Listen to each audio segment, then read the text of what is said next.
नमस्ते मेरे प्यारे बच्चों एवं मेरे साथियों। आप सभी रक्षाबंधन खूब धूमधाम से मना रहे होंगे। हाँ, रक्षाबंधन का त्यौहार है, भाई और बहनों का त्यौहार है। आप सभी हर्षोल्लास के साथ मनाइए। बहुत बहुत मुबारकबाद आप लोगों को। लेकिन कुछ ऐसे भी भाई हैं जो इस त्यौहार को चाहते हुए भी जितनी हर्षोल्लास के साथ आप मना रहे हैं उतने हर्षोल्लास के साथ वो नहीं मना रहे। ये कौन से लोग हैं? ये वो लोग हैं जो देश के सच्चे सेवक हैं, जो आप सही ढंग से मना सके इसके लिए बॉर्डर पे तैनात खड़े हुए बहुत सारे।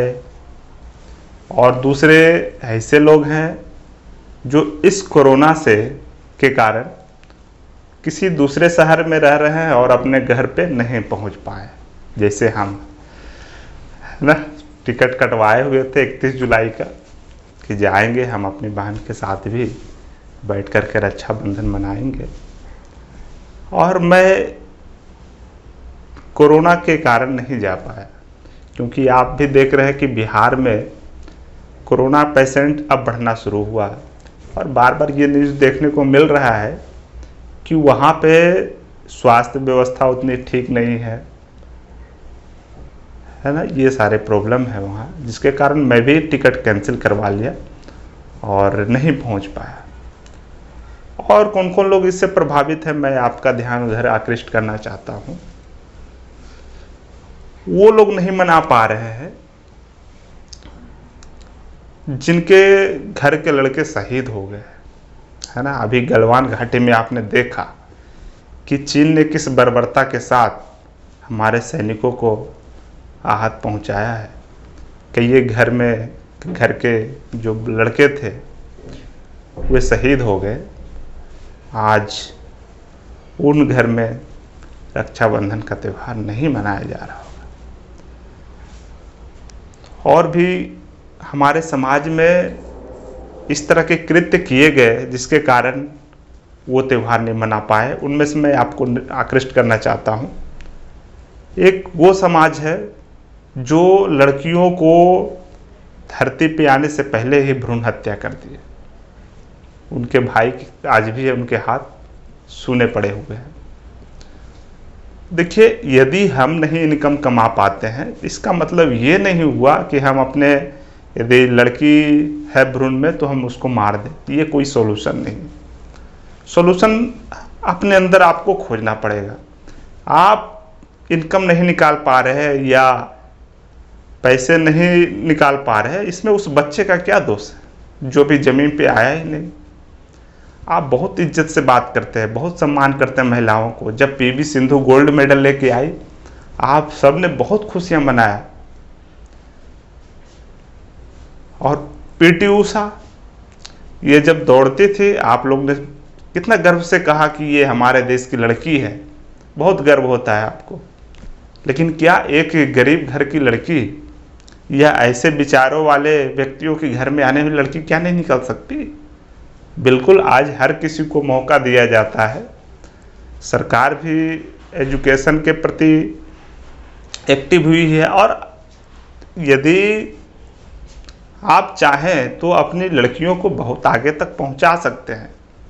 जैसे ही लड़कियों को मौका मिलता है वो आगे आने के लिए तत्पर है। आज ये नहीं हम कह सकते कि लड़कियां किसी भी फील्ड में पीछे है।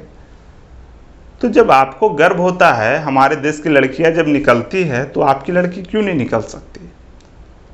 तो ऐसे समाज के लोगों के लिए मैं कहना चाहता हूं कि आप लड़कियों को अवसर तो दें। बिल्कुल वो आगे बढ़ेगी और देश का नाम रोशन करेगी। जब दूसरे की लड़की कर सकती है तो आप क्यों नहीं कर सकते? आप बहुत गर्व करते हैं कि हमारे देश में लता मंगेशकर जैसी भी बेटी पैदा हुई। वो मजबूरन गाना शुरू की थी, लेकिन आज अच्छे पायदान पे खड़ी है। तो बिल्कुल ये नहीं कह सकते कोई बच्चा को देख करके कि ये आगे नहीं कुछ कर सकता है ना। बहुत सारे ऐसे एग्जाम्पल है, जैसे सचिन तेंदुलकर को यदि एजुकेशन में नहीं बेहतर करे, क्रिकेट के क्षेत्र में बढ़िया की, है ना। बहुत सारे ऐसे एग्जाम्पल है। जो कि अपने मन मुताबिक फील्ड में चुन कर करके बहुत आगे लड़कियां जा सकती है। तो आज आपके इस विचार के कारण जो आपने उस बच्ची को आने ही नहीं दिया पृथ्वी पे, उसके भाई के हाथ आज सूने हैं। दूसरा कि कुछ लड़के क्या करते हैं कि जिसे रोड पे चल रही है लड़की है, एसिड फेंक देते हैं, जिसके कारण वो सरवाइव नहीं कर पाती। तो आज उनके घर के जो लड़के हैं उनके हाथ सूने पड़े हैं। और कौन कौन अफेक्टेड है? आप क्या करते हैं, दहेज के कारण आप महिलाओं को जला देते हैं, जिनके कारण बहुत सारी ऐसी घटनाएं देखने को आज समाज में मिलती है। तो इसके कारण जो उनके घर के लड़के हैं उनके हाथ सूने पड़े हैं। तो ऐसे से बहुत हमारे सोसाइटी में हैं जिनका कि पूरा अधिकार था, उनकी कोई गलती नहीं थी कि आज उनके हाथ में भी, हाथ की कलाई पे भी राखी बंधा हुआ होता। बस हमारे समाज के कुछ ऐसे वर्ग हैं जिसके कारण आज उन बच्चों के हाथ सूने पड़े हैं। तो ऐसे समाज की हम कल्पना करें जहां आप भी खुशीपूर्वक जीवन व्यतीत करें और उन लोगों को भी आगे बढ़ने का मौका दें। चलिए, मुझे लग रहा है कि आपको समझ में ये बातें आ रही होगी। और ये देखिए, ये समाज जो है ना, हम लोग कैसे मिलकर के बना होता है। आज भी आप क्या देखेंगे, जैसे कोई महिला है, यदि उसके बच्चे नहीं हैं तो ये समाज उन्हें बहुत प्रताड़ित करता है। ये मैंने भी फील किया है।